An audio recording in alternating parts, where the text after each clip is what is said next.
Thank you very much to everybody for being here. We have people coming from everywhere, from Colombia,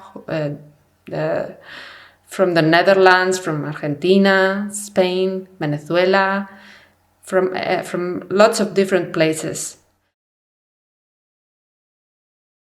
My name is Ana de Azcárate. I don't know if you have seen me before. I'm the founder of the publishing company, and we publish books about ecology and health. We publish books about plants and nutrition and health. And this book about medicinal plants that we are presenting today, you can buy it. It's already available at libraries, at bookshops. It's a really thick and really beautiful book. For me, it has always been a reference book. I read it about 10 years ago, and it's not only that I read it, but I kind of summarized it and used it a lot. I have always been very interested in herbalism, and at that time I was working a lot in cosmetics, and I really loved the recipe for a cream for the face, a facial cream that I really loved. And for me, it was when I started making my own products for my beauty care at home. It also talks a lot about nutrition, and it has a section at the end where it talks about all the plants. This book has a section, like a general section in the beginning, and then it has sections for women, for children, for men, and for older people. We used this little sentence in the cover that I like a lot, because it says that this book belongs in the kitchen, and it's really true. You can use it every day. It has cooking recipes for just preparing meals, like recipes with nettles. And in our publisher, we always present our books with the authors, and they used to be regular presentations, not online. But obviously we cannot do it now, and we hope to have Rosemary here sometime in the future. Actually, there's an activity that we really would like to do, which are like little trips to the forest, or to places where you can find the plants in. Rosemary is one of the most important herbalists in the world. I met her in 2013. I had the opportunity to go to a conference that she attended to in Britain, which is called the Herb Fest. And for me, it was a great opportunity after so many years of knowing her, and meeting her in person was really one of the reasons why I decided to do this book. And then I have always followed her work, and actually once she organized, she is responsible of the organization of a couple of events. There's a couple of symposiums that are very important in the United States, and I was able to go to the one that is for women, and for me it was just an incredible experience. she not only has Rosemary work a lot on the field of medicinal plants and herbs, but she also founded an organization that is called United Savers, United Plant Savers, which is very, very important because it protects the plants that are in danger because of bad practices. And she lives in Vermont right now. And before starting, I would like to thank Monica and also Rosemary, and also so thank you very much.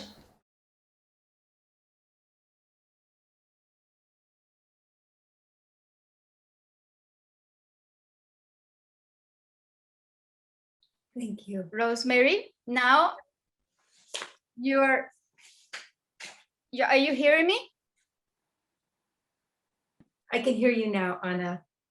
Oh, okay, perfect. Good. Okay. Thank you so much, Ana, and I'm really honored to be with you all. I definitely wished I could be in Spain with you, but this is good. This is how we're doing it these days. So thank you for that wonderful introduction and the opportunity to share with you all about the greatest passion of my life, which is plants. So thanks.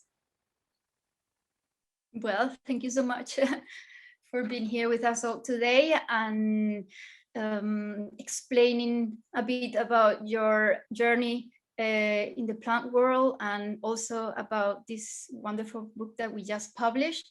And you know, these days, because we've been imbued with the whole COVID thing, I wanted to ask you like a really general question, but that I have seen now in many interviews that I have here. You know, what is health for you? What would you say? Yeah, that's a big question, right? But for me, it's absolutely not just the absence of illness. It has to do with a vitality within ourselves, where I love these words. There's that wonderful old songwriter, Taj Mahal, and one of the songs he says, when you wake up and the morning smiles at you and you smile back. And that to me really sums up that term of good health, what health is, where you have a vitality, where you're excited about the day, and in spite of all the hardness that you might have to face or the issues going on, you can still wake up and be grateful that you have this day to be alive in. And even if you have, chronic illnesses, you can still be in good health. I know people who have chronic illness who are able to embrace it and are able to care for that and still have a vibration of vitality around them. So, and I think when I think of health, I like that word well-being. I love that word well-being because it's almost like a mantra, or a prayer of well-being. So to me, it's really about remembering. For so many people today, they don't remember even when they felt like waking up and the world is smiling at them and they're smiling back. So it's trying to remember what that felt like. And for some people, they have to go very far back into childhood.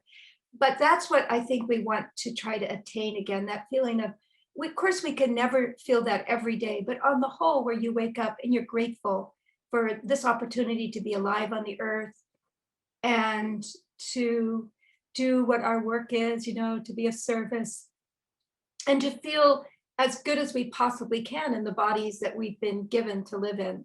So yeah, it's about well-being and just being grateful. Yes, definitely. Yeah, it's a question that I answer. I was trying to answer to myself, and it's not.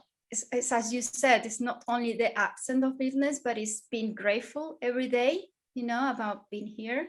So it's a wonderful way to put it. So where did you study herbalism?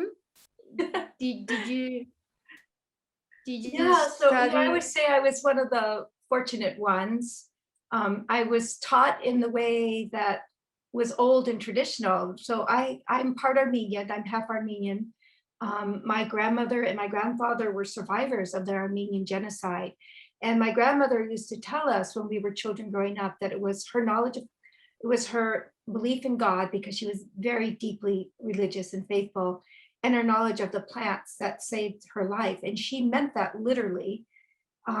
Really, it was her knowledge of the plants. And she'd been taught by her grandmother in the old way that herbalism has always been passed down, generally from grandparent to grandchild, sometimes from parents, but usually parents are too busy, just trying to take care of their kids and, keep them alive and feed them and all of that stuff. So it's usually the grandparents' job to teach some of these traditional skills.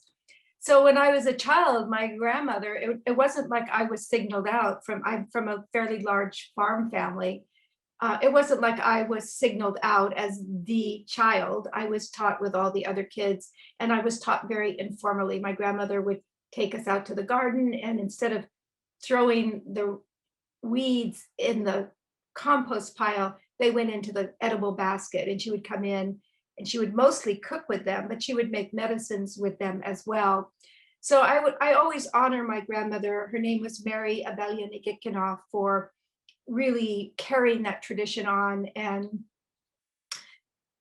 also teaching me about joy in the midst of stress, right? Because she was a survivor of a terrible genocide. They're all terrible. And she still had joy and forgiveness in her heart. So she taught me two very important lessons that have sustained me through my life, about the plants and also just about a grateful way of being alive. And then I was just, and this happens often, and I would say for most of the people who are drawn to herbalism, this is a truth that it's really something that's seated in you. It's not like all of a sudden you just go, oh, I really like plants and want to learn about them. Generally, it's something that's almost genetic, that's passed down. And we find that in every tradition around the world, and then also in families around the world, that there are usually plant lovers, plant people. And in the olden days, the elders would recognize those children and they would train them in healing, right? And unfortunately, that's been forgotten. So many people have to find their way, and they do find their way. We're a big clan now. Everybody is finding their way back to the plants.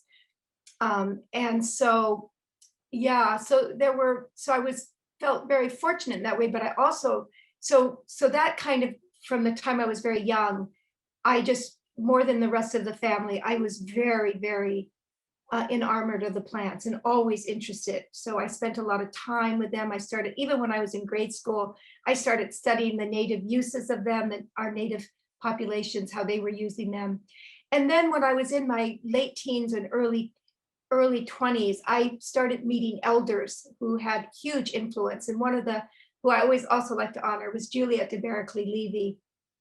If you don't know her work, I really, really encourage you to read her books and study her, because she really carried the heart and soul of herbalism into the modern world when it was totally unpopular. There's a beautiful film, unfortunately not available in Spanish, but it's called Juliet of the Herbs, and it's a full-length film, a feature film of her life as an herbalist. So Juliet of the Herbs, if you have the opportunity, you can go online and Google it. It is available.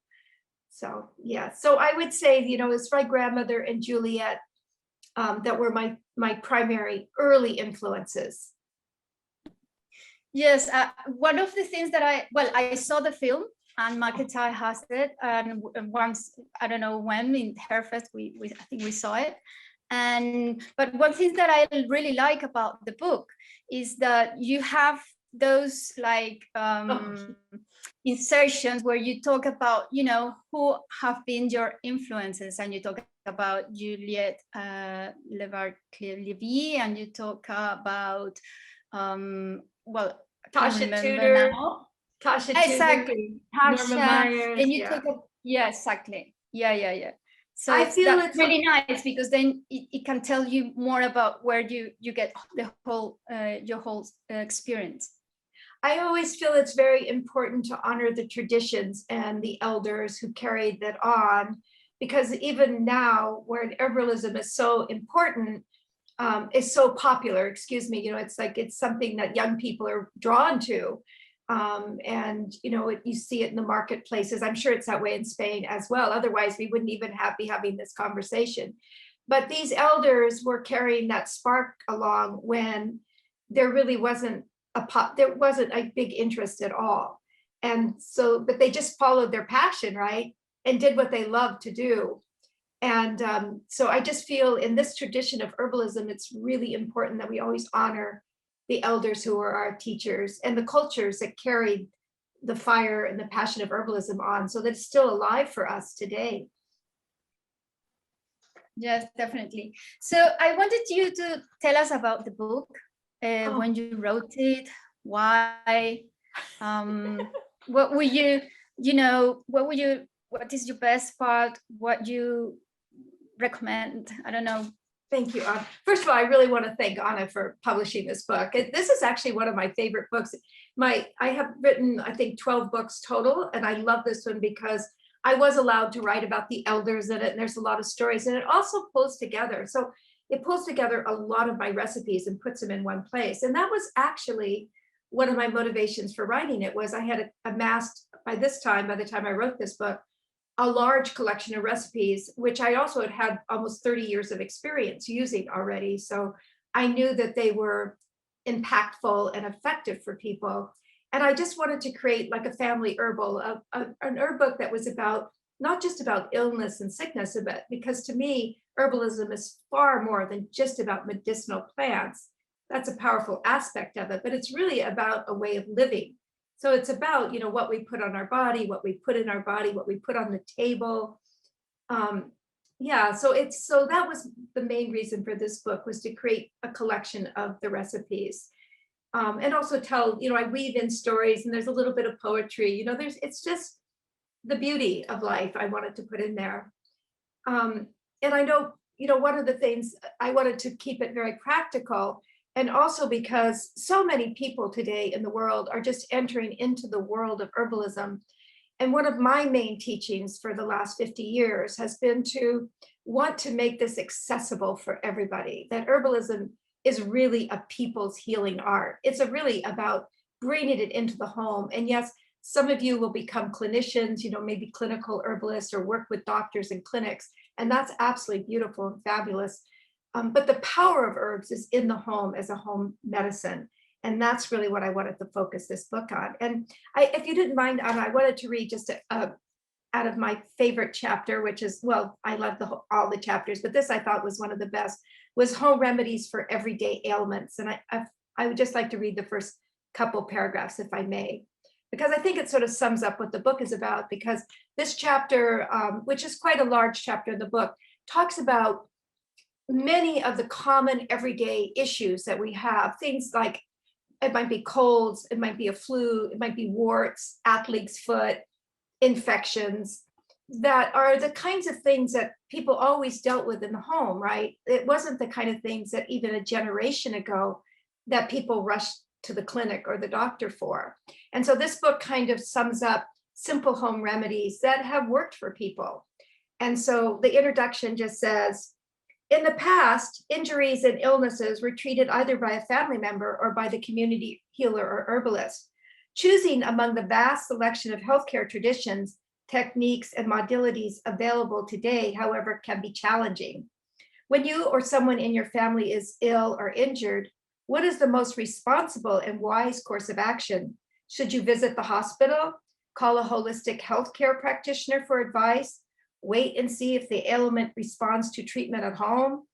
Each situation is different, of course. In one, antibiotics in a hospital visit may be advisable, and in other, herbal remedies and home treatments may be the most responsible approach to take. But how do you decide? My philosophy is this. It's very simplified. If your grandmother would have treated the problem at home, you probably can too. This is a sweeping statement, I know, and of course there are many exceptions to it. But herbs have truly amazing healing powers to offer us if we know how to take advantage of them. Though they can be and are effectively used for complex and even sometimes life-threatening health situations, herbs truly shine as a home healthcare system. And then I just go on to cover all of those different situations that we might use herbs for. I also stress too, and kind of explain the situation where when you're trying to decide, is a professional healthcare consultant advised? Because in this day and age, when I think of herbalism, I think of it as part of the modality of holistic healing, which includes everything that's helpful to us, which also means modern allopathic medicine, right? Anything that is helpful. It can be shamanic healing, chanting and singing, energetic medicine like flower essences and herbs. It's really knowing, first of all, it's knowing your medicine, knowing those herbs, and then knowing what you're capable of helping and healing. So of course, as we go along in time, we feel more comfortable about making those choices. And this book is designed to help you decide how to make those choices. Thank you. Thank you. One of the chapters, and when I heard you the first time in England, your talk was about the adaptogens, the plants. And that's a topic that I'm very much interested, and I think these plants are amazing. So I want you to explain us what is these plants, and if you can talk about one or two of them and tell us how you use it. Absolutely. Thank you, Ana. Yeah. So what's interesting about the adaptogens is that if you look at any book, any herb book really, that was written before 1990, and maybe even before 2000, but I would say 1990, 1995, there's no such word as adaptogen in those books. You'll find nothing. And yet that group of herbs has become the most important group of herbs, I would say worldwide at this point, along with the immunoenhancers because of COVID. And so, that makes you wonder, like, all of a sudden, here's a whole new group of herbs and everybody's using them. I actually want to say that I feel that obviously we've been using these herbs for a long time, for centuries, but they've never been grouped together with this title, adaptogen. Adaptogens basically mean an herb that help you adapt to the stresses of modern day life. And to me, we've always had those herbs available in every culture. In Western herbalism, we called them tonics. In Ayurvedic medicine, they were called rasanas. In Chinese medicine, they called them superior medicine. Actually, they were grouped together as a group of herbs that were considered superior. So people have been using these herbs, of course, but they were just given a different terminology. More recently, people have grouped them together, these herbs, and created a definition that defines an adaptogen. And basically that definition is an herb that can be used over a long period of time. So they don't necessarily work rapidly. They're used for multiple body systems, so not specific for the heart or the lungs or the respiratory system. They're used for overall general well-being, and they don't have harmful side effects, even if taken over a period of time. So when I look at the word tonic or rasana, to me, those are very, very class and superior medicine. Those are, you could use that same terminology for them. I consider these herbs the foundation of our herbal work, because they're the herbs that feed, tone, nourish, and rebuild the body, especially if we've been depleted after long-term illness, or, when we all come out of isolation after COVID, we're all going to need a lot of adaptogens, right? Probably right now as well. And I do want to clarify that they can be used for specific ailments. They are often, but their use is more as a general tonic, a general building herb for the system. Did I do okay explaining that, Ana? Wonderful. Yes. Okay. Monica, I just wanted to ask Monica if Rosemary is doing okay. Is she going a bit fast? Are you doing okay with the translation? Sí. Te oigo. Sí.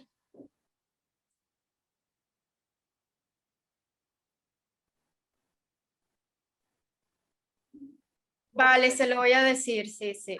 Okay. Rosemary, yes, you're going a bit too fast. If you can slow down just a little bit so Monica can cope with you and all your knowledge.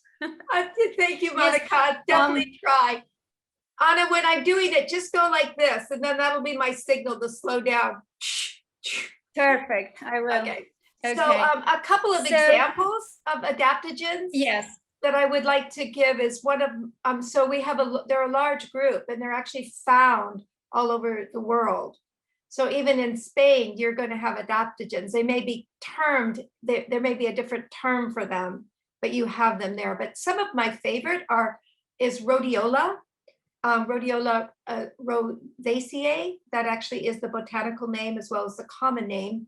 It's a succulent that grows in extreme weather. So it's found growing high in the Himalayas or in Mongolia or in Vermont, because we have very extreme weather here. So it needs a really cold climate. If you have high icy mountains in Spain, they get a lot of snow. It's quite possible that rhodiola is found there because it's native to these very cold temperate regions. You would never think that it would survive and thrive in those conditions because it's a very delicate looking succulent. It's a very beautiful plant. It just has this remarkable ability to energize you, and not in the way that coffee or caffeine might, but in a way that that is from a deep inner place where you're actually restoring your energy. It also is an herb that I always say, it just kind of brings you into yourself. It kind of helps you feel connected inside yourself. So it makes us able to function better in the world. I've actually used it for chronic illnesses. You have to be very careful always using stimulants for people with chronic illness because their bodies are already overstressed and overstressed. But rhodiola can be used like when people have chronic Lyme and they're just so fatigued. It's not a remedy for Lyme. It's very different, but it does help to give them energy to complete the day's task. So I use it a lot because, of traveling. It helps also support the immune system in a general way. So it's an herb that I use a lot because, like most of you, I'm extremely busy and have a lot to get done every day. And rhodiola, if I take a little bit in the morning, I don't take it in the evening. By the way, this is a very interesting thing about rhodiola is that taken in the late afternoon, it can keep you awake. It has done that for people. But for women going through menopause and people going through a lot of stress who aren't sleeping well, taking it in the morning, oftentimes, like taking an adequate dose, I would say a half a teaspoon, a quarter to a half a teaspoon of the tincture in the morning before noon can really help people. Women, I've seen this happen many times. Women who are going through menopause, often they get a lot of anxiety. Even their hormones are anxious, right? And so taking it in the morning just, again, connects those places in ourselves, and it will help people sleep if it's taken earlier in the day.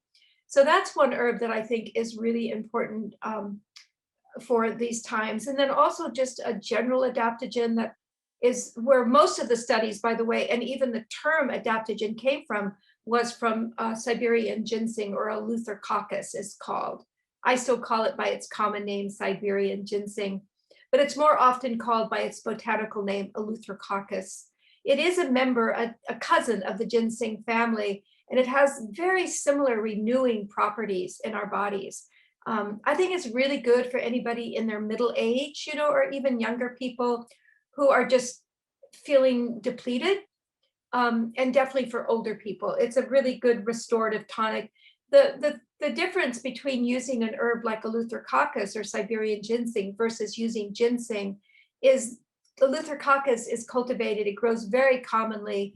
It's not endangered. We're almost all, I would just blatantly say, all of our native species of ginsengs that are found growing in the various parts of the world that they grow are all at risk, and seriously at risk of overharvesting. So it's an ecological, conscientious alternative to using a Panax ginseng.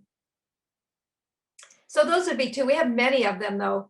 And unlike, there's a really excellent book for those of you who are interested in adaptogens. I don't know if it's been translated into Spanish, but it should be. It's called Adaptogens, and it's by a wonderful herbalist, a very brilliant herbalist named David Winston, and also Stephen Mines.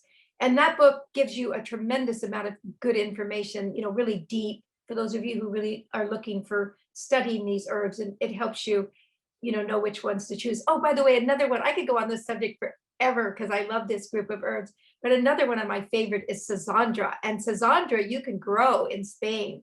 It's just such a, have you all tried Schizandra? If not, it's really such a fun herb. It's called the 5 favored plant because it contains all 5 of the flavors: sweet, salty, pungent, sour, and bitter. and you taste it, the little berries, and if you chew those berries, you'll actually taste the layers. And that herb has long been known as a sexual tonic. It's interesting. So many of the adaptogens in the old language were called like aphrodisiacs. Not all of them, but a lot of them have that. It's not that they do anything with your sexual organs, but they restore energy and they revitalize us. So when we're feeling energized and revitalized, generally our sexual energy is glowing, right? So that's how Sazandra got to be known as a sexual tonic, primarily for women. But yeah, so another wonderful. Have you used it? Yeah, I have used Chisandra and I really like it. I have tried it, and as you said, it's amazing, the taste. I didn't know that you could taste the tastes within the berry, but I really like it as a fruit and as a tincture. Yeah. I also use rhodiola. Rhodiola for me, it's really good when I'm traveling. Very good. Yes. I get really stressed, and rhodiola really helps me, to overcome it, and then to restore my energy after it, because the day after I am very depleted. So I really like rhodiola for that. And I also like ashwagandha. Oh yes, of course. Yes, but yeah. Well, I combine both of them. Oh yes, I wanted to, since we were talking about stress, and there is this plant that we have here so much, which is Ipericum, St. John's wort. I would like you to share your knowledge about the plant and, how you use it and how could we prepare it and use it for ourselves. I don't know, as a tincture, as a tea, or what would you recommend? Yeah, St. John's wort, everybody who works with herbs has to love it. It's so much a part of our tradition. Well, I should say people who live in warmer climates, because St. John's wort, it can grow just about anywhere, but it really loves a warm climate, like, it loves a lot of sunshine and warmth. And we do have it growing here in Vermont because we have hot summers, and it is able to survive our cold winters. It just self-sows itself. But it's a very renowned herb. And I always like to point out that long before it was used for the nervous system and depression, it was used for damaged nerve endings. So that was really one of the main things. It was used when there's nerves that have been damaged, and that can be through stress for certain, but it'd be like burn. So it's an incredible burn oil and a trauma oil for damaged tissue. In fact, some of the best salves are made with that are used for trauma and infections and stuff contain St. John's wort. It's just fun to study St. John's wort because it has such an ancient history. It goes back into the biblical days and the early Gaelics and the Celts and people all around, the Romans and the Greeks. So in all of these climates, you'll find a long history of St. John's wort. So to me, it's one of the herbs it's a gateway herb into medicinal herbs, right? It's one of the first herbs I like to introduce people to because it also has a little magic to it. So one of the traditional ways that people prepared it was as an oil, and to take those yellow flowers, usually, the day was June 1st, St. John's Day, because St. John supposedly was the manna that fed St. John when he was in the desert. And he also used it as a girdle around his waist, this ancient biblical history about St. John's wort. But so supposedly, oh no, excuse me. So you take these bright yellow flowers. Oh, I know, I was saying, so the traditional day is the June 21st, I think, I don't really know, because in Vermont, we can't harvest it then because it's not ready, but there's a day in early June where people go out and collect the St. John's wort. But basically, you always want to collect that flower when it's just opening. And when you pinch the flower or the bud, your fingers should stain a bright red. So that's the magic. You take this yellow flower that's a reflection of the sun that holds that solar energy, and you crush it between your fingers. And when your fingers stain bright red, that's the day to pick it. Don't look at your calendar, look at the plant. You put those yellow flowers in a jar and you cover them by about 1 inch or 2 at the most of a good quality olive oil, which I know you have in Spain. Cover those with olive oil, what we would call a virgin olive oil, the first pressing, and then put a lid on it and let it sit in the hot sun. Sometimes when you have a lot of moisture, if you live in an area like we do where there's a lot of moisture, you'll need to cover it with a muslin cloth, not a tight lid, because the moisture, you'll get moisture in that jar, and water and oil, of course, are not a good mix. They can rot. So, but usually in most climates, especially a hot climate, you just put a lid on and you let it sit in the hot sunlight, believe it or not, for about 2 to 3 weeks, and your oil will turn a bright red. It's really amazing. To this day, I've been making St. John's wort oil for almost 50 years, really. I started when I was in my early 20s. And even to this day, when I do it, I'm still just struck by the magic that this yellow flower can change and transform that olive oil into that bright red.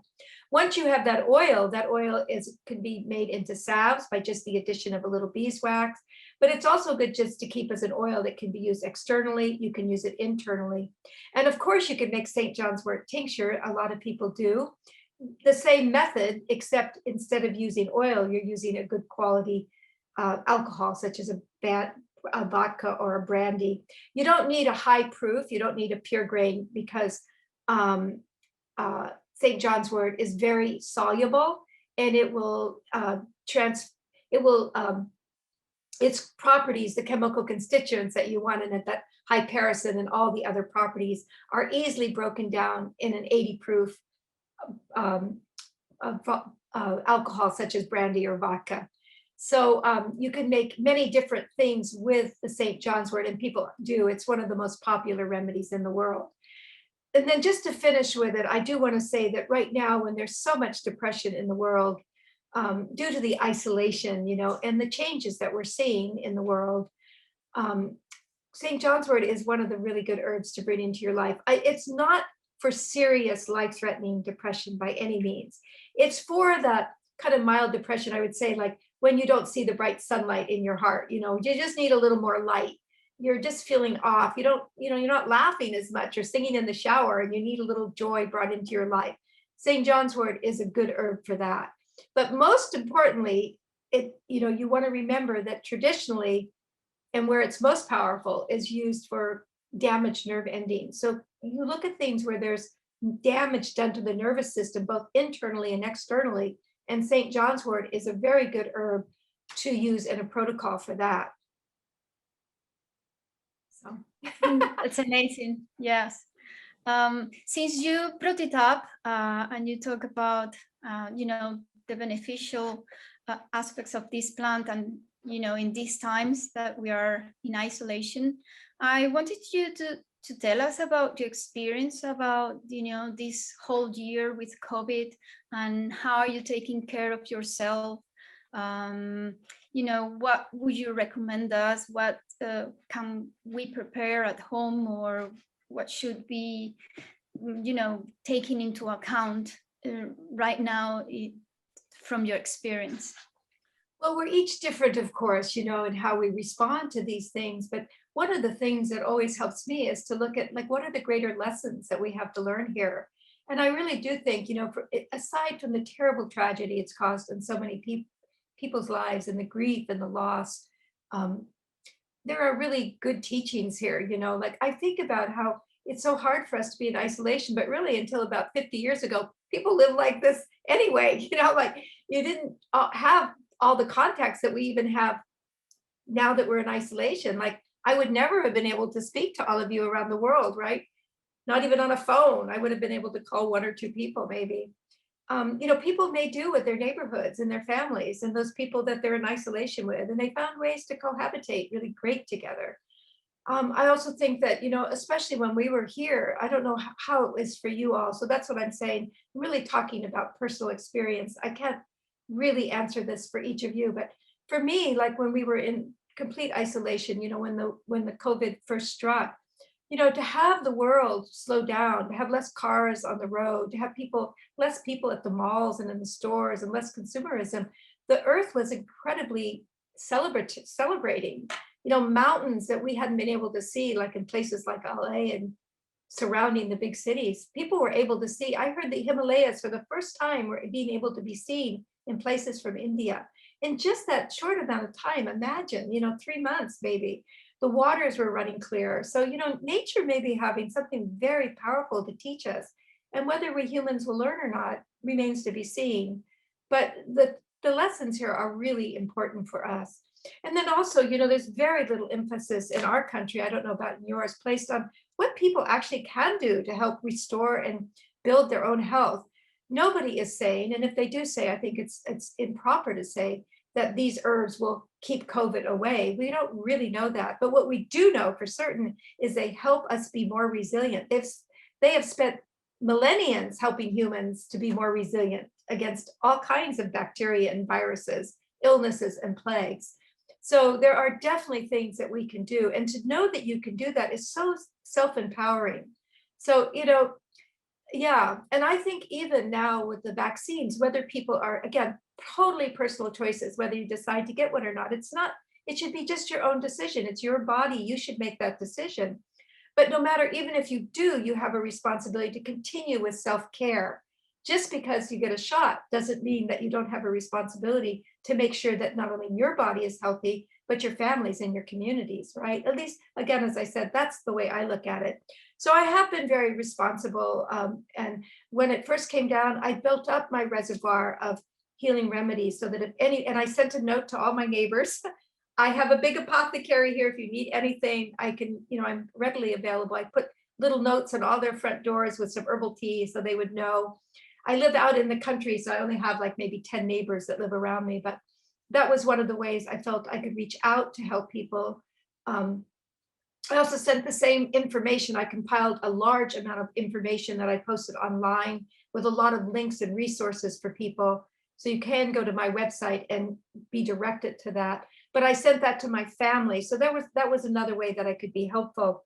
But what I do personally is I take those herbs that I know that just build my immune system and that have kept me healthy against flus and colds as much as possible. And so I'll just list a few of the things that have helped me. One is the fire cider recipe that's in this book, and it's in most of my books, and it's online. You can go online.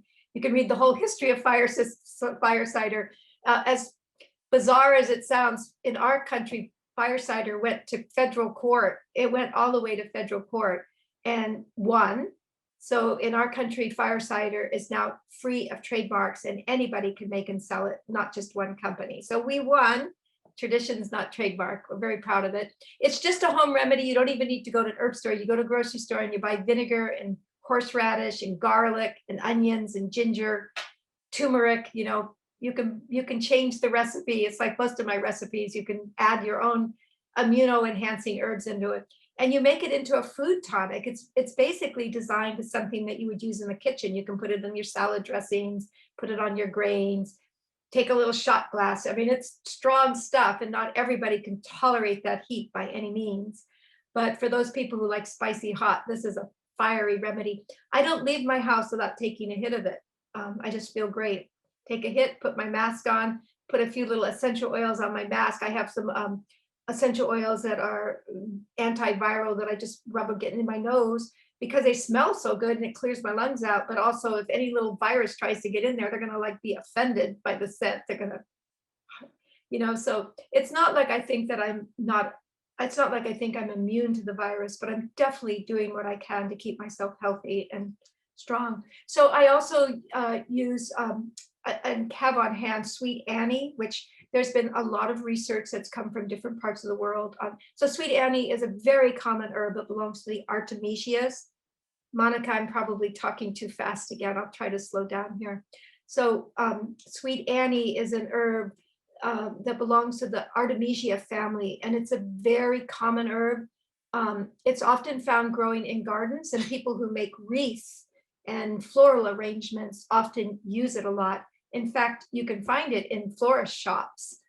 I wouldn't use what's in the florist shops because you don't know if it's been sprayed or not, but Sweet Annie has a long history and a successful history, I might add, of being used to prevent and also as a curative for malaria. And so because the COVID virus has some of the same properties, it was suggested that it might be helpful. And some of the testing showed that it actually lessened the effects and also was a good preventative. So Sweet Annie was a very easy choice for me. I also use a plant which I'm not sure grows I don't know what the wide range is of this plant. It's called Japanese knotweed. I'm so sorry, Monica, I can't remember the botanical name of it, but it's there in my brain somewhere, but it's not coming forth. So Japanese knotweed, it's an invasive plant, a beautiful invasive plant, I might add, in our country. And this is one of the primary herbs that is used for the Lyme spirochete, for Lyme disease. And also, again, was suggested because there were similarities of how the COVID camouflages itself and moves to the body in a very similar way as the Lyme spirochete, that there would be some use of it. So I do use Japanese knotweed. It's an invasive plant here and readily available. I stocked up a lot of really strong respiratory tonics, cardiovascular respiratory tonics. The common ones would be like elecampane, and also an herb called Asclepius tuberosa or pleursy root. These herbs are all, they may sound weird and unfamiliar, but they're actually very common medicines that can be found readily, not only in the United States, but other parts of the world.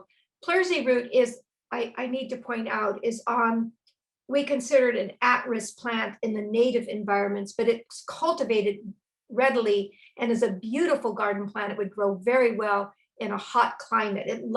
It's native to our prairies. It would grow beautifully in Spain. And it's a gorgeous, gorgeous garden plant. It's one of my favorite garden plants. Sorry, Rosemary, I didn't hear the name properly. It's called pleursy root. So for liquid in the lungs, it's a specific for liquid in the lungs for deep-seated bronchial infections. And the botanical name is Asclepius tuberosa. So it belongs to the large milkweed family, right? And it has these bright orange flowers. One of the reasons that I just really encourage anybody who can to get the seeds and grow it is because it's one of the primary foods for the monarch butterflies, for butterflies.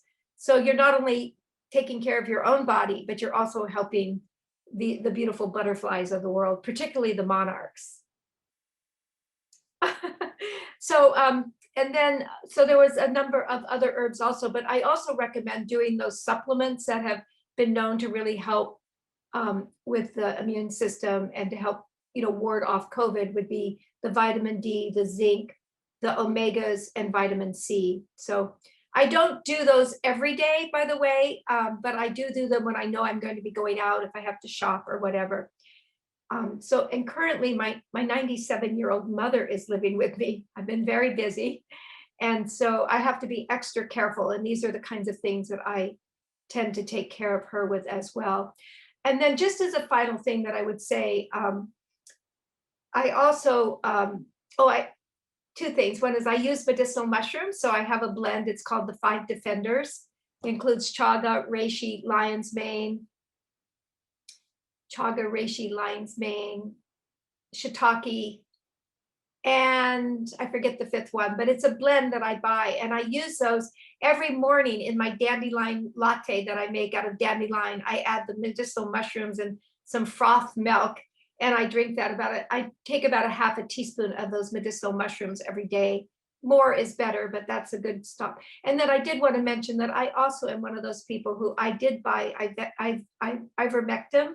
It's a pharmaceutical that I keep on stock. I don't use it as a preventative, but there's been studies that have been done in different parts of the world that show that it taken at the very early onset symptoms of COVID, that it helps to dramatically lessen them. I can't say that for certain because I know of nobody who's used it, but I have read the studies, and to me, it seemed like for my family, a good thing to have on stock and at hand. So I did order those and have them. So. What is ivermectin? Ivermectin it's an old pharmaceutical that was used for intestinal parasites. There are no negative side effects associated with it. It's been used a long time, and there's been numerous studies actually, that are showing that it does lessen. And some people have used it as a preventative. I don't really want to take a parasite medicine. And what is the active ingredient? Oh, I don't know, because I don't really know what it is. If you go online and you look at ivermectin, like a lot of those I'm sure. issues, there's controversy, but I can send you the studies that sum up all of the different studies that have been done about it. So to me, it was important to have, primarily because I have my 97. Sweet honey is also a really good. Sweet honey is also a good anti-parasite. Yes, it definitely. I have used it for that. Yes. Yeah. And Japanese knotweed. So it's interesting. There's these correlations, Yes. Yeah. But I do recommend. Oh, go ahead, Anna. I'm sorry. No, sorry. The Japanese knotweed, I use it as an antioxidant, as a vitamin C, as resveratrol. Yes, that's true. It's very, very rich in that ingredient. It's one of the highest plants in it. Oh, good. So you can get that in Spain. Yes, we can. Yeah. Yes, and it's an invasive in England. It's written a lot about it there.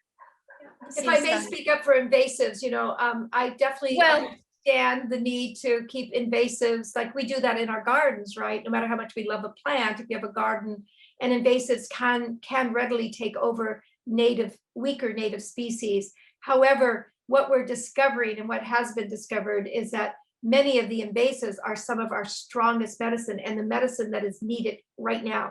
Like when you need a medicine, the medicine shows up. So when you are looking at those invasives, we also need to understand what they might be doing, not only for us, but something for the environment that we just don't have the long vision to understand or see. We don't understand nature very well, even though we've been a part of nature for millennia. We don't understand it well because we're so disassociated from it. So sad. Yes, I totally agree with you on that. So what about nutrition?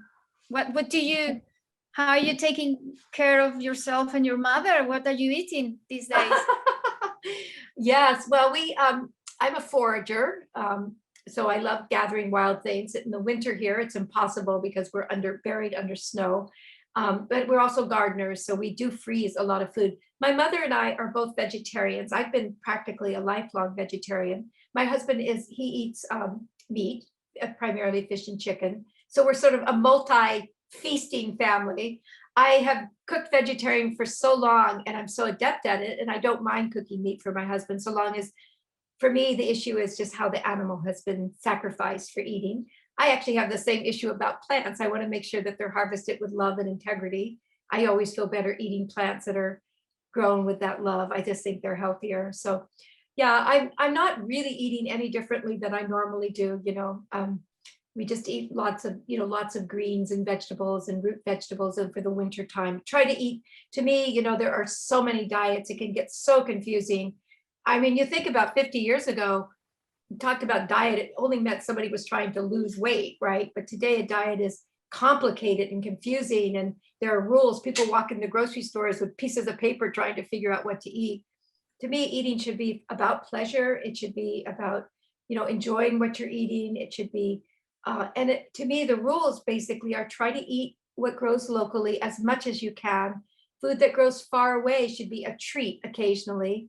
Try to grow what is as organic and natural as you possibly can and can afford, because we all know now, it's no secret at all, that chemicals are not good for us, and certainly not good for this beautiful Mother Earth that we live on.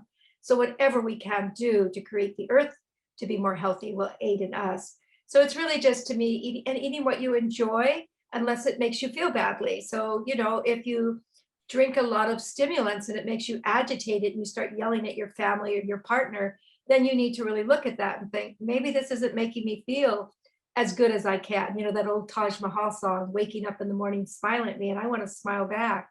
We all know there's some basic things. We all know that, a lot of sugar is not good for us. A little sweet is essential. A little sweet brings sweetness to the world, right? But I always like to use this example. Before the white settlers came to America, there was no sugar at all here. There wasn't even honeybees. There were no honeybees. Honeybees are not native to North America. What there was maple syrup, and they didn't boil it down the way that it's done now. It was like tree sap or tree syrup. It was a tree juice, it was like a liquid, and it had a tiny bit of sweetness. So we went from basically zero amount of sugar to, I think the latest statistics I read, this is America, we kind of lead the world. I hate to tell you this, it's the most embarrassing statistic. We lead the world in obesity, and this is partly why. So we went from zero amount of sugar to over, I think it's 158 or maybe it was 133 pounds per person per year. And I'm not eating my poundage, so it means somebody else is. So that is one thing that I would always say is to regulate the amount of sweet. We need a little sweet, but too much sweet weakens the will, it weakens the body. It makes us susceptible for things that we don't want, including unwanted emotions. So bitters strengthen us. A little sweetness is good. So, it's just those general principles that I think are helpful. So, Okay. yeah. Well, thank you. So an hour has gone by already. And before, I ask everyone if they have a question and they would like to talk. I'm going to sort of ask you a bit about the workshop that we're going to do next week on Tuesday. I'm going to say it in Spanish so everyone also understands it and they know about it. And then you can explain to us a little bit. I was telling Rosemary that next week we're gonna celebrate a workshop where she's gonna be she's gonna tell us right now what is it about, and then we'll do the questions. So Rosemary, can you tell us a bit about the workshop next week? Awesome, great. Would you like me to share what it's about, Ana? Yes, okay. So we decided that a workshop that might be fun, because we all need a little fun in our lives right now, right? Would be to do a home health spa, or what I call radiant recipes for radiant well-being. And these would be some of my favorite natural cosmetic recipes. It would be, we're not talking about makeup here. We're just talking about body care products that are all natural, 100% natural, that you can easily make in your kitchen from fairly inexpensive ingredients. Almost everything is available at your local grocery store, and a few things you might need to get. Some of the herbs, for instance, if you don't have them growing in your garden, you might need to get it at an herb shop, but they're all common ingredients. These are some of my favorite recipes, and it's just how to treat yourself at home, ideally with a friend. I'm going to invite one of my dear friends, Helen Ward, who works closely with me. She'll be assisting me in the workshop. So ideally with a friend or your family. This is so fun to do with your husband, your wife, your children, and it's fun, it's delightful. It's once you learn these recipes, you can do all kinds of things with them. You can shift them and change them a little bit and make them your formulas. I can't tell you how many hundreds of people have started businesses from these formulas, have started making their own creams and selling them, or their own miracle grains and selling them, bath salts and body powders, etc. We'll definitely make the famous face cream. That's kind of the highlight of it, so that you can then go on and make this cream yourself. I do like to point out that so oftentimes when people are drawn into herbal medicine, it's because of what they want to learn about the medicine part of it. But that term medicine is very broad. Gardening can be great medicine. Being out in nature is some of the best medicine, right? It's not something that you take as a pill or a tincture. It's a way of life. And really caring for our outer bodies is one of the best ways to care for your inner body.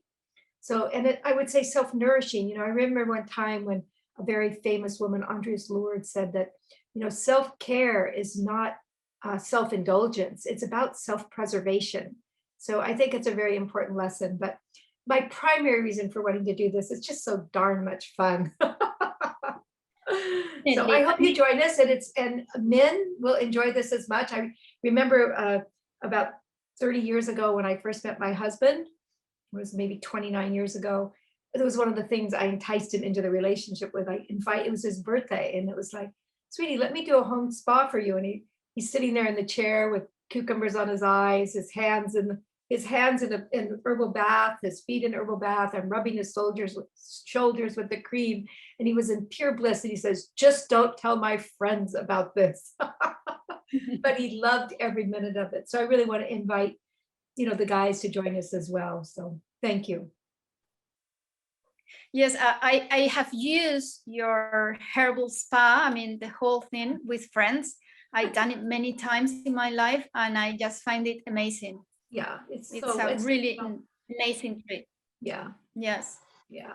Thank you, Ana. So I don't know if I don't know if anyone has any question for the few minutes that we have left. just asking to see if someone would like to ask something before we say goodbye. No questions? Oh dear. Could you please speak about nettles, which is one of my favorite plants?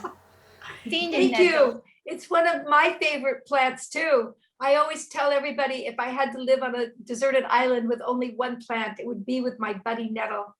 So nettle is, and it's interesting because in my lifetime, I've watched nettle go from being just a noxious garden weed to an elevated medicinal plant, right? Everybody loves nettle. In fact, I remember I was at a lecture with David Hoffman one time, a very renowned clinical herbalist actually, and he was talking about chemical constituents and the medicinal actions of the plants. It was actually quite an advanced workshop. And when he was done, he paused and he leaned into the microphone and he said, but when in doubt, just use nettles. And I might say the same thing. So nettles is both a food and a medicine. It's a delicious food. When Ana was asking about, what is it I eat? Nettle is one of my favorite foods, and I'm waiting. It's springtime here, and the first early nettles, they haven't come up yet, but soon they'll be coming up. And all of us who love wild greens will go out and ideally you use gloves. If you're picking a lot, you can pick it without gloves, but it will give you a pretty bad sting. So we usually recommend gloves for the picking of it. And then you have to steam it. If you put that fresh nettle in your mouth, or if you don't steam it well, you can get these very painful welts in your mouth with it. So you can steam it, and you basically use it in any way that you would use spinach, only it's better than spinach and far higher in nutrients. So it's very high in calcium, in vitamin A, in vitamin B, and on iron. It's a very high biochelated, so meaning very easy to digest it form of iron. So it has just a wealth of nutritional properties to it. So just as a delicious food and a free food, it's, I actually saw nettle for sale at a market once. I was like, oh my goodness. But it's just available in any farmyard, any country lane, in any temperate climate in the world, nettle grows. As a medicine, it's really an all-body tonic. It's used for the reproductive system of both men and women. It's a respiratory tonic. It's useful for people who have seasonal allergies. And it's a really good herb for the skeletal structure because of the high calcium mineral content of it. It's very, very rich in minerals and very high in trace minerals, which are harder and harder to find in our food sources. But the reason, of course, you have to love nettle for all of that. But the main reason I love nettle is because of its personality. I've said many times, it reminds me of a menopausal woman, right? If you treat her nice and respectfully, she's going to be nice back to you. But you just speak to her wrong and she's going to go, and she's going to sting you. Nettle is, because as I said, you can get, nettle has these little tiny hairs that lie in the stem and the underside of the leaves. They're little needle-like projections, and they contain a substance that actually will cause a histamine reaction in the body. But I do want to say that once you learn to be friends with nettle and you have a relationship with the plant, you can actually pick that plant without it stinging you. And really, it's one of the plants that I always use with my students to teach them how to be respectful and communicate with the plants. It's not about necessarily speaking out with your language, in English or Spanish or whatever. It's about with your heart. It's a language of the heart. And so, I take my students out, I might have 30 of them, and say, just have to meditate with the plant, and you ask permission to pick the plant's leaf, and you talk with that plant, and you just embrace it, and then hold the plant and let the plant's energy run into you, and then you can begin to pick, and the plant doesn't sting you. But if you just start wandering and thinking of other things and aren't paying attention, you're going to get a big welt. So I've taken students out for many, many years to do this. It's really it's a fun experience with the students. Not to say they haven't gotten stung, because they have, but the old saying is the best antidote for nettle rash is nettle juice, and that is true. The juice of the nettle will cure the nettle rash, and also dock. Dock will also do that as well. Do you know how I use it also? I do a nettle pesto. Oh, yes. Yeah. I think Amazing. the recipe might be in this book. It's called, we call that nesto, nettle pesto, nesto. Yeah. Yeah, it's great that way. I love, one of my favorite recipes, yes, the nesto, but also I make a nettle spanakopita. So I take the spanakopita recipe and remove the spinach and just make it dense with the nettle, and it's so good. Lots of feta cheese and, you know, all those delicious. Yeah, that's in the book. I love it. Yeah, it's so good. Yeah. So, well, I don't know. Anyone has one more question, or are we all set? I have a question for Rosemary, because now I am living in Finland.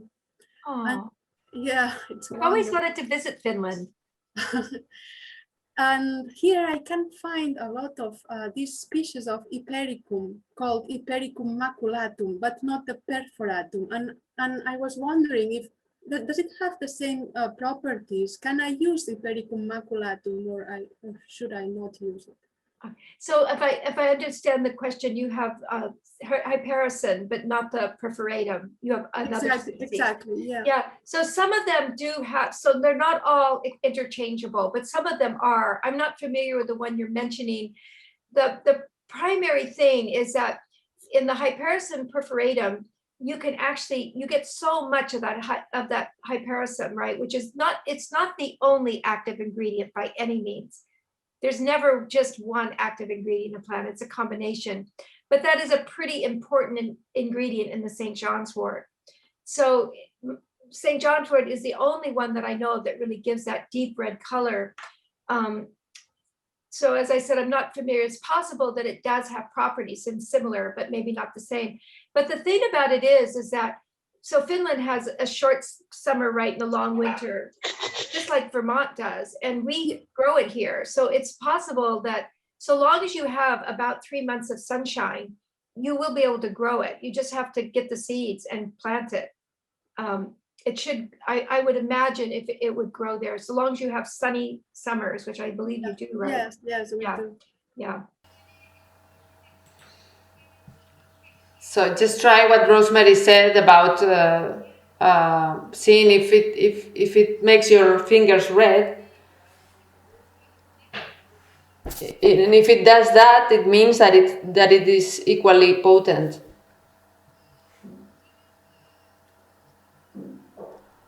And Laura is saying that the variety that she found does taint the fingers in red color.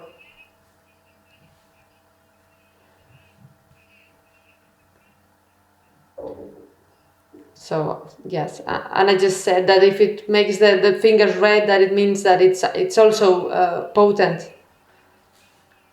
But I also might want to say that I have a good friend, a wonderful herbalist, who lives in Iceland, which I know is not Finland, but has a very similar environment. She's written a fabulous book on Icelandic herbs, and she's a really wonderful reference. Her name is Rosa. I can't pronounce her last name because it's one of those Icelandic names. It's Rosa. Do you know who I'm talking about, Anna? She wrote a beautiful book. It's full of colors and great information, colored photographs on the plants of Iceland. And then it was translated into English. So I have both copies. And what I could do is I could send you the title of it, and then you could forward it on, because, and I could send you the email of my friend Rosa, who is the Icelandic herbalist, because she would be a good reference for that woman who just. Oh, yes, yes. Yeah. Okay. Yeah. Okay. So I will do that right after we're finished. I'll get that book and send you the name. Thank you, Rosemary. That would be very helpful. Yes. Yeah.